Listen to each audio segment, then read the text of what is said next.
Hi, sixth graders. This is Sage Dunham from Hunt Hill Audubon Sanctuary, and we're going to be talking about amphibians today. So, most of the time you get to come here and you would be out exploring for amphibians with me, but this year is a little different, but I'm still honored that I can do this virtual field trip with you. And so, what are amphibians? Well, I've got a little board here that has the two parts of the word amphibian. It comes from the Greek roots amphi and bio, amphibian. So the word amphi means of both kinds. So the reason why we say it's of both kinds is because it's of both land and water. Now, the word bio you probably recognize. Bio is like biology, which is the study of life. So biology is of life. So amphibian or amphibio is the both kinds of life.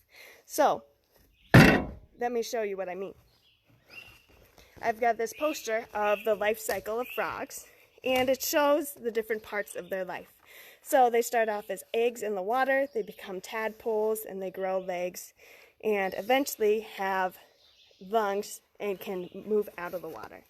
So their first kind of life is their water life, and then their second kind of life is their land life. Now, because amphibians have these two different lives, you can tell them apart from their very similar family reptiles. So lots of people get amphibians and reptiles confused, but they're pretty different. Amphibians are the ones with the two lives. They start out as tadpoles or as larvae in the salamander's case, and then they become their land type. If you look at a young reptile, there's lots of bugs out here. If you look at a young reptile, you'll see that reptiles look like their adult form, just tinier. So if you see a tiny snapping turtle, they're about that big, and then a full snapping turtle is about that big. But they look just about the same except for the difference in size. So the reason I'm in this buggy place is because I want to check out the amphibians that live here. And amphibians eat mosquitoes, and they also need a nice damp environment because of their life cycle.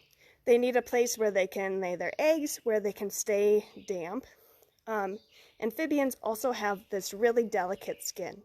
It's kind of like our eyes, where if they dry out, they don't work right and they feel bad. So amphibians have this really sensitive skin, and they can actually breathe through their skin. So this is called cutaneous respiration, and it just means breathing through their skin. Now, frogs can do this because they need to be able to breathe through their skin for if they're hibernating or if they're underneath a lot of layers of debris, they can still find ways to breathe. They still have lungs like you and I do, but they don't need just their lungs to breathe. Now, because of this, you have to be very careful when handling an amphibian. You should have totally clean hands, and by totally clean, I mean they should not have any human-made chemicals on them. So things like bug spray, lotions, hand sanitizers, those sorts of things could hurt a frog or salamander and make it harder for them to live. So we want to make sure our hands are totally clean.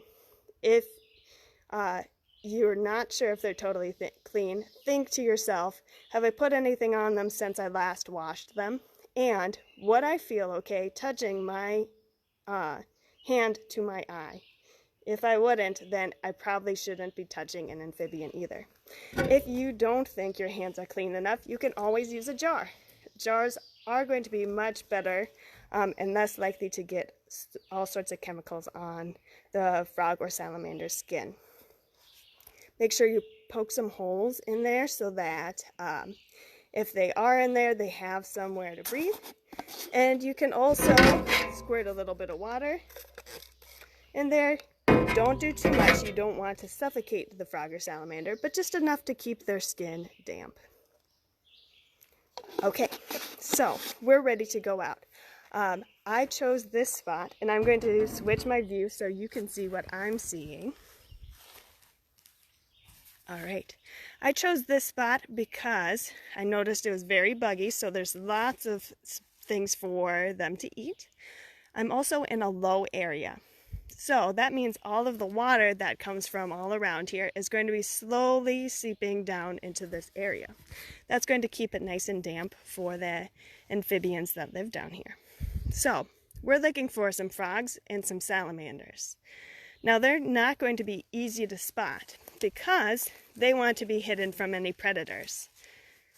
And frogs are very well camouflaged in this sort of forest. Usually, the way you find them is once you get close enough to one, they will hop. Let's see if there are any in this area. Oh, I just saw a hop. So, oh, there, it hopped to the tree. Now we can see it really well. Now, I'm going to see if I can put my jar over this guy so you can take a look at him. Where are you, buddy? Aha, there it is. He's going to be hard to catch. Okay. So, now this guy is hopefully... Did I lose him? He was in my jar. I think I lost him. Oh, there he is. Okay.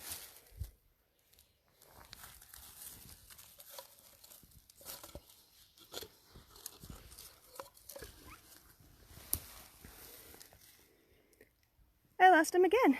He is a good escaper. One more time.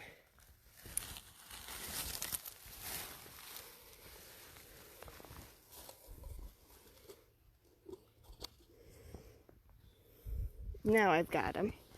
Okay, so if you take a look in here, I know it's a little foggy, but we can see our frog.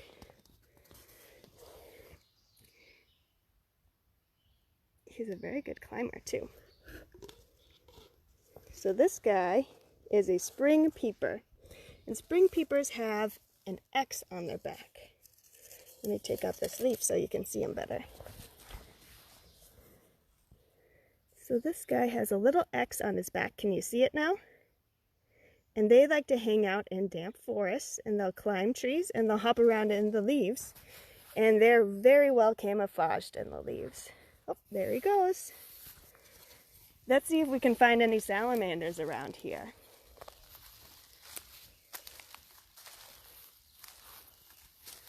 So, when I'm looking for salamanders, what I'm mostly looking for is a piece of wood or bark or maybe even a rock that could be a hiding spot for a salamander.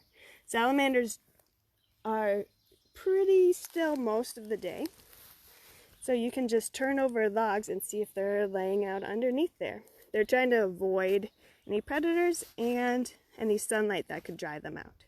So I'm going to slowly and carefully flip this over and see if there's any salamanders under here. Okay, so I don't see any salamanders, but I see some things that show me that it is nice and damp enough for it to hold a salamander. So there's some fungus that's growing on the underside here that needs a lot of damp area. And then you can also feel the wood, and it's pretty damp as well. Usually you'll see some earthworms or millipedes or centipedes hanging out under them too, but I don't see any here. Let's try another log.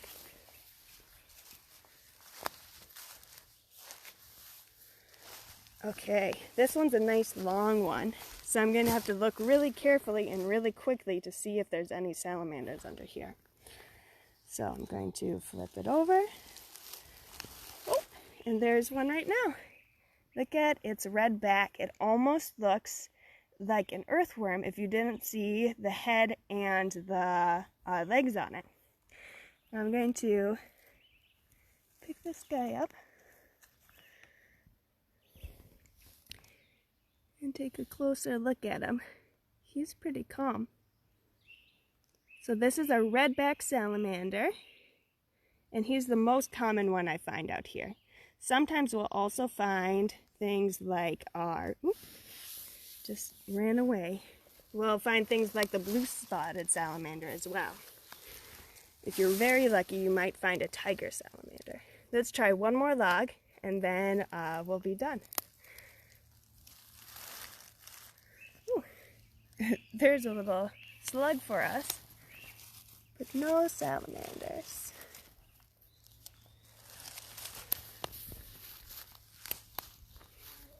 All right, well, thank you so much for watching. I hope you get a chance to go out and explore a forest of your own. See if you can find any amphibians out there. Thanks for watching. Bye.